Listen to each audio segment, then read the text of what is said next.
Hello and welcome to What the Shakespeare, where today we are looking at Queen Mab. Queen Mab! Yeah, and her links to Tinkerbell.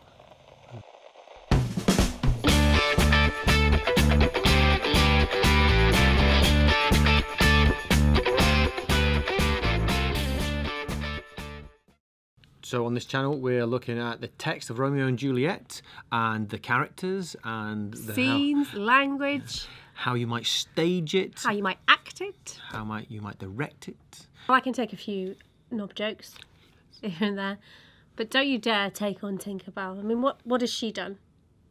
Well, you've got to think about, where does Tinkerbell come from? Well, Tinkerbell in this day and age would probably recognise her as a Disney character, but she came from J.M. Barrie. That goes all the way back to Peter Pan, and Peter Pan met Tinkerbell originally in a story before Peter Pan called The Little White Bird, where she was really Queen Mab and was the person who gave him his power of flight. Yeah, and there's various versions of Queen Mab in a lot of literature, all the way back to Shakespeare. And Shakespeare has Queen Mab, who's also quite well linked to Titania in Midsummer Night's Dream, as the Queen of the Fairies. But it goes further back than that. It goes all the way back in British and Irish folklore, back into pre-Christian times. Okay. And the Queen of the Fairies would often have mortal followers who would be used as payment to hell every 7 years, which is a bit grim, really. So she's represented as both beautiful and seductive, but also as terrible and deadly. So that sounds a bit more like our Queen Mab. Than the Disney Tinkerbell, yeah, yes, definitely. But that's where it all comes from. Excited. Ooh. We've had a submission. A rewrite of the Queen Mab speech, which you're going to I'm going to read it for us. So she's the fairy's midwife and comes in shape no bigger than a stone in a councilman's ring. She rides a wagon drawn by tiny small atoms. She rides over men's noses while they lie asleep. The spokes of her wagon are made from spiders' legs, and the cover of her wagon is made from grasshoppers' wings. Her wagon's harnesses are made from the smallest spider's web, but the collars of her wagon are made from moonbeams. Her whip is a thread attached to a cricket's bone, while her wagon driver is a tiny bug dressed in a grey coat, not half the size of a little worm from the finger of a lazy young girl. Her chariot is the shell of a hazelnut, made by the joiner squirrel or the old grubworm, and they've made wagons for the fairies as long as anyone can remember. In this wagon, she rides over courtiers' knees, and they dream of curtsying. She rides over lawyers' fingers, and instantly they dream about fees, and she hovers over ladies' lips, and immediately they dream of kisses. Queen Mab often puts blisters on their lips because their breath smells sweet, which angers her. Occasionally, she rides over a courtier's nose, and he dreams of making money. Frequently, she tickles a priest's nose with a tight pig's tail, and he dreams of a large donation.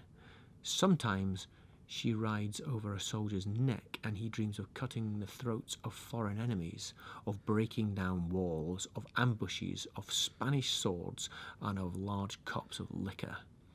And then drums beat in his ear, and he wakes frightened. He prays once or twice, and then returns to sleep. There's a little bit more to the speech than that, but that is a pretty good. That gives you a good idea of what is going on. What is he actually saying about? Yeah. Thank you for the submission. Yeah. That's fantastic. Cool. But what is going on with this whole speech? There's 3 bits to this speech. There is the cute and cuddly first section, where we find out what a Queen Mab kind of is. Sort of, what she looks like fairy tale, isn't it? It's all very... And then Shakespeare or Mercutio starts telling us what she does, which is pretty odd. Some of the weird stuff that she gets up and gets people doing, so they start dreaming of various different things, usually things that fit with their job or their personality. And then it slowly becomes much more serious and upsetting, which I guess is one of the reasons why Mercutio is often portrayed as being upset by the end of it. And we've got to look at how she's described and how her carriage is described. And let's see some of the things that are in it. Now, oh yeah, also we've got to think about queen as being a pun for prostitute, which is an interesting thing. Different spellings, but the audience would possibly frame Queen Mab with that because of that reference point. Yeah, she's seen as promiscuous. Yeah. But she is seen as being so tiny because of the description. So it starts off about she is in size no bigger than the agate stone in an alderman's ring. So the agate stone would be on the forefinger of an alderman, and it'd be tiny, and it was supposed to be carved with tiny teensy little figures of people and creatures. So she was no bigger than the stone, but then her carriage is pulled by the tiny creatures, which are even smaller, and then drawn onto the stone. So it gives us a sense of how small it is, and in fact they're called atomies, which I guess is where we get the word atoms from. So of course in Elizabethan times they didn't understand the idea of atoms, but they understood the idea that there were tiny things, which are quite interesting. So we get this sense of smallness, tininess, this understanding of what the fairies were to the Elizabethan audience. And then we start to look at the other references to spiders. There's a lot of references to spiders and spinners and spinning webs and and so we get this sense that she's a bit of a spider capturing things, that she puts tracers round her victims' necks, like a strapping around the neck, like a collar to put you into the chariot. So she's constantly starting to control you from the beginning. She's got her sort of web. Yeah, she's putting you in a web. She's putting you in a tracer and controlling you, and then she's also got a whip to lash you to make you do her will. So already, although it's nice and lovely and the language is very beautiful and it's got a really interesting image, it's actually quite dark. It's already quite dark. We already have a sense of the teeny tininess, but then we get further senses of how tiny. We get the description of her wagoner, who is a tiny gnat with a grey coat, who's as small as the worms plucked from the lazy finger of a maid. And it was thought that if girls were lazy, that worms would form on their hands, and he's as small as those little worms. And a chariot is the size of a hazelnut, which is about that size. The whole chariot is taken up by that, and that is made by a joiner squirrel or an old grub. And he already says in the speech that time out of mind that they are known as the fairies' carriage makers and coach makers. So he's already playing on stuff, as we said earlier on, about the frame of reference for the audience.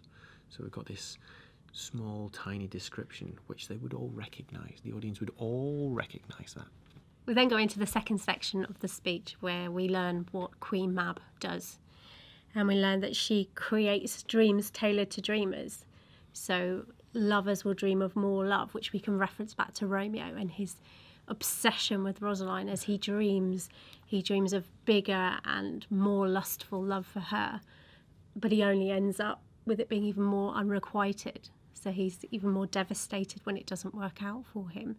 And she makes reference to other people, like lawyers will dream of more money and courtiers will dream of more time with royalty and curtsying, and ladies will dream of more kisses. And there's loads of examples in there of people just wanting more and more and more, which just gets you ready for a massive fall, doesn't it? Eventually we get to the third and last section where he's done all these things that people dream of. These are really nice things, and then it starts to turn where it starts to become almost like paying the price, aren't you? Dreaming of horrible things and having to wake up and pray once or twice to try and get back to sleep again because the dreams have become so horrendous. And then anon we hear the drums in the ears. The dreams have been lovely up until this point, and now suddenly the dreams are not so lovely. Suddenly people are waking up in the middle of the night in a cold sweat, having to pray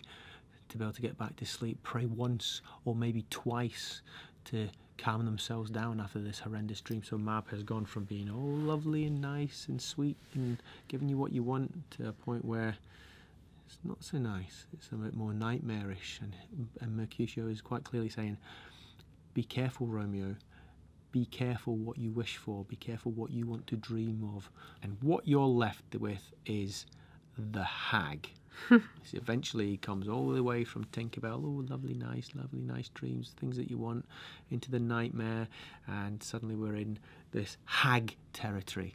And the hag could be linked to succubus, which is this demonic, nightmarish figure she's not sexually pretty anymore. There's all this change from this lovely little fairy to this demonic figure, this hag-like figure, which horrifies people. And Mercutio is really saying, don't go to that point.